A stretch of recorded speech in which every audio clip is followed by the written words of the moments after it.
Hello മക്കൾസ്, +1 പൊളിറ്റിക്സിൽ വളരെ സിമ്പിളായിട്ട് കുറഞ്ഞ മിനിറ്റോട് ഒരു 30 മാർക്ക് ഉറപ്പിച്ചാലോ മക്കളെ. ഷുവർ 30+ മാർക്കാണ് നമ്മൾ ഈ ക്വസ്റ്റ്യനിലൂടെ നോക്കുന്നത്. നോക്കാം, ഫെഡറലിസം 7ാമത്തെ ചാപ്റ്ററിൽ നമുക്ക് എന്തൊക്കെ ക്വസ്റ്റ്യൻസ് ആണ് വരാമെന്നുള്ളതാണ് നമ്മൾ പ്രധാനമായിട്ട് നോക്കേണ്ടത്. ഒന്നാമത്തത് നമ്മുടെ അവിടുത്തെ ഡിവിഷൻ ഓഫ് പവേഴ്സ്, അതായത് നമ്മൾ പറയുന്ന union list, concurrent list, state list. അതെന്തായിരുന്നു? യൂണിയൻ ലിസ്റ്റ് എന്ന് പറഞ്ഞാൽ എന്താണ്?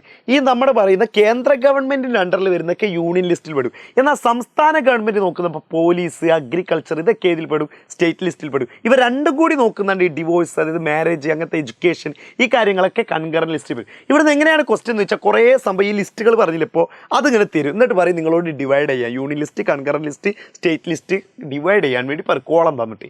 അതാണ് അവിടുത്തെ ക്വസ്റ്റ്യൻ. അത് ഷുവർ ക്വസ്റ്റ്യൻ ആണ്. അത് ഇമ്പോർട്ടൻ്റ് ആയിട്ട് മക്കൾ എന്ത് ചെയ്യണം? പഠിച്ചു പോകേണ്ട ക്വസ്റ്റ്യൻ ആണ്. ഇനി ലോക്കൽ ഗവൺമെൻറ് ചാപ്റ്റർ 8 ലോക്കൽ ഗവൺമെൻറ്റിൽ ചോദിക്കുന്ന ഒരു സംഭവമാണ് ഭരണഘടനാ ഭേദഗതി. 73, 74 ഭരണഘടന ഒരു എസ് എ ക്വസ്റ്റ്യൻ ആയിരിക്കും. മിനിമം 4 മാർക്കിന് എന്തായാലും ചോദിക്കും. മിനിമം ആണ് പറഞ്ഞത്. കൂടിക്കഴിഞ്ഞാൽ അത് 8-6 മാർക്കിന് ചോദിക്കും. 73, 74 ഭരണഘടനാ ഭേദഗതി. ഈ 73 എന്ന് പറഞ്ഞാൽ 73 അത് പഞ്ചായത്തിൻ്റെ കാര്യങ്ങളിലൊക്കെ മാറ്റങ്ങൾ വരുത്തുന്നതാണ്. നമ്മുടെ വാർഡ് മെമ്പർ കാര്യങ്ങളൊക്കെ അല്ലേ, അതിൻ്റെ എലക്ഷൻ വന്നു, റിസർവേഷൻ വന്നു, സ്ത്രീകൾക്ക് പ്രാതിനിധ്യം കിട്ടി, അങ്ങനത്തെ കുറച്ച് കാര്യങ്ങളാണ് അതിൽ വരുന്നത്. 74 എന്ന് പറഞ്ഞാൽ എന്താ? അത് മുനിസിപ്പാലിറ്റി, നഗരങ്ങൾ, അർബൺ മേഖലകളാണ്. അവിടെയും 3 ടയർ സിസ്റ്റം ഉണ്ട്, അതായത് ത്രിതല മേഖലകളുണ്ട്, ഇപ്പുറത്തുമുണ്ട്. ആ 3 കാര്യങ്ങളൊക്കെ എന്ത് ചെയ്യണം?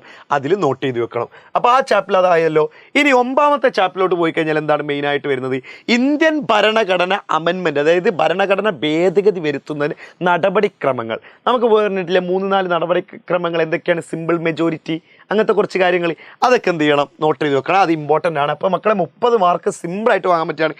10ാമത്തെ ചാപ്റ്ററിലോട്ട് പോയി കഴിഞ്ഞാൽ ഇന്ത്യൻ കോൺസ്റ്റിറ്റ്യൂഷൻ്റെ രാഷ്ട്രീയ തത്വശാസ്ത്രം, സെക്കുലറിസമാണ്, ഇൻഡിവിജ്വലിസം അല്ലെങ്കിൽ ഇൻഡിവിജ്വൽ ഫ്രീഡം ഉണ്ട് എന്നൊക്കെ ആ കാര്യങ്ങൾ എന്ത് ചെയ്യണം? മക്കൾ നോട്ട് ചെയ്യണം. ഈ ചാപ്റ്റർ 11 പോയി കഴിഞ്ഞാൽ what is political theory, what do we study, എന്തിനു വേണ്ടിയിട്ടാണ് പൊളിറ്റിക്കൽ തിയറി നമ്മൾ പഠിക്കുന്നത് എന്നുള്ളതാണ് പ്രധാനമായിട്ട് നോക്കേണ്ടത്. ഇനി 16ാമത്തെ സിറ്റിസൺഷിപ്പ് നോക്കിക്കഴിഞ്ഞാൽ സിറ്റിസൺഷിപ്പിലെ പ്രധാനപ്പെട്ട ടോപ്പിക്കാണ് നമ്മുടെ ഇന്ത്യൻ സിറ്റിസൺഷിപ്പ് കിട്ടാനുള്ള വഴികൾ എന്തൊക്കെയാണ്, ഇന്ത്യൻ സിറ്റിസൺഷിപ്പ് അല്ലെങ്കിൽ ഇന്ത്യൻ പൗരത്വം ആർജിക്കുന്നതിനുള്ള മാർഗങ്ങൾ എന്തൊക്കെയാണെന്നുള്ളത്. ഒന്നെന്താണ്? ബൈ ബർത്ത്, ജനനത്തിലൂടെ കിട്ടും. പിന്നെ ചിരകാലാവധിവാസം എന്നൊക്കെ പറഞ്ഞ്, പിന്നെ അതുപോലെ തന്നെ നമ്മൾ പറയുന്ന പിന്തുടർച്ചാവകാശം എന്നൊക്കെ പറയുന്നില്ലേ, പിന്നെ രജിസ്ട്രേഷൻ, അങ്ങനത്തെ കുറച്ച് കാര്യങ്ങളൊക്കെയാണ് അതിൽ വരേണ്ടത്. ഓക്കെ ആണല്ലോ? ഈ പോയിന്റുകളൊക്കെ പറയും. പിന്നെ എന്താണ് ഡിഫൈൻ യൂണിവേഴ്സൽ സിറ്റിസൺഷിപ്പ്, എന്ത് ചെയ്യാണ്? അത് നോക്കി വെക്കണം. റെഫ്യൂജീസിൻ്റെ പ്രശ്നമാണെന്നൊക്കെ.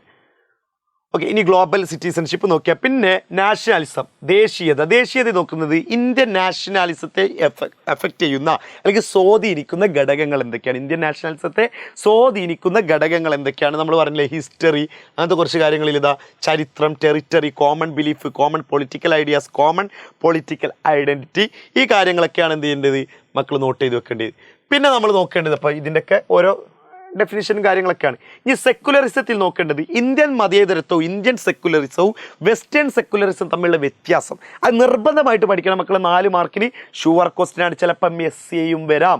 ഇന്ത്യൻ സെക്കുലറിസവും വെസ്റ്റേൺ സെക്കുലറിസവും തമ്മിലുള്ള ഡിഫറൻസ് എന്തൊക്കെയാണെന്നുള്ളതാണ് മക്കൾ എന്ത് ചെയ്യേണ്ടത്? പ്രധാനമായിട്ട് നോക്കേണ്ടത് കേട്ടോ. ഓക്കെ, ഇനി നമുക്ക് നോക്കാനുള്ളത് ഇന്ത്യൻ മതേതരത്വത്തിനെതിരെ നിലനിൽക്കുന്ന പ്രധാനപ്പെട്ട വിമർശനങ്ങൾ എഴുതുക. പ്രധാനപ്പെട്ട വിമർശനങ്ങൾ എന്തൊക്കെയാണെന്നുള്ളതാണ് കേട്ടോ.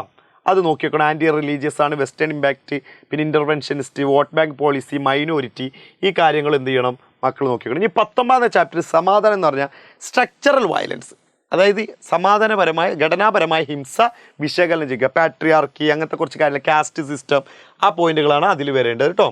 ഇനി നമുക്ക് നോക്കാനുള്ളത് ഇതിലെ ഡെവലപ്മെൻറ്റ് ലാസ്റ്റ് ചാപ്റ്ററിൽ പറയുമ്പോൾ ഒന്ന് നമ്മൾ പറഞ്ഞ സോഷ്യൽ കോസ്റ്റ് പറയണം. പിന്നെ അതുപോലെ തന്നെ നമ്മൾ പറഞ്ഞ കൾച്ചറൽ കോസ്റ്റുകളൊക്കെ എന്ത് ചെയ്യണം?